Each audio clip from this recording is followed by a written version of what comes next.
día.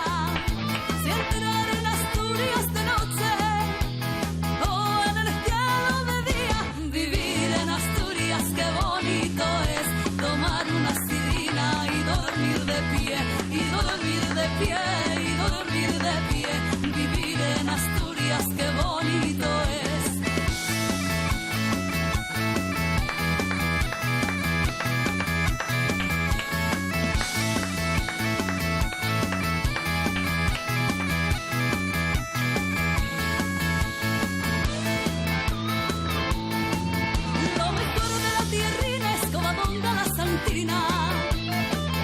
Lo mejor de la tierrina es Covadonga la Santina.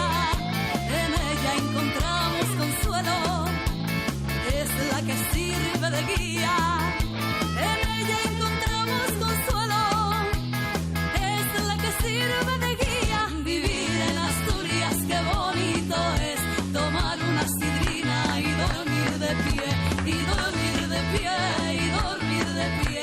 Vivir en Asturias qué bonito es.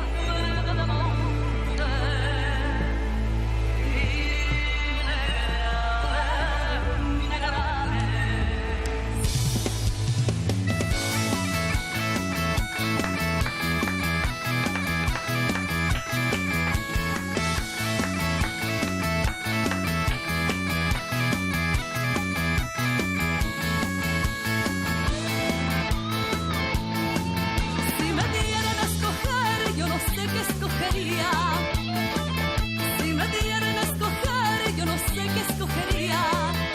Si ver la Santina de noche o visitarla de día. Si ver la Santina de noche o visitarla de día.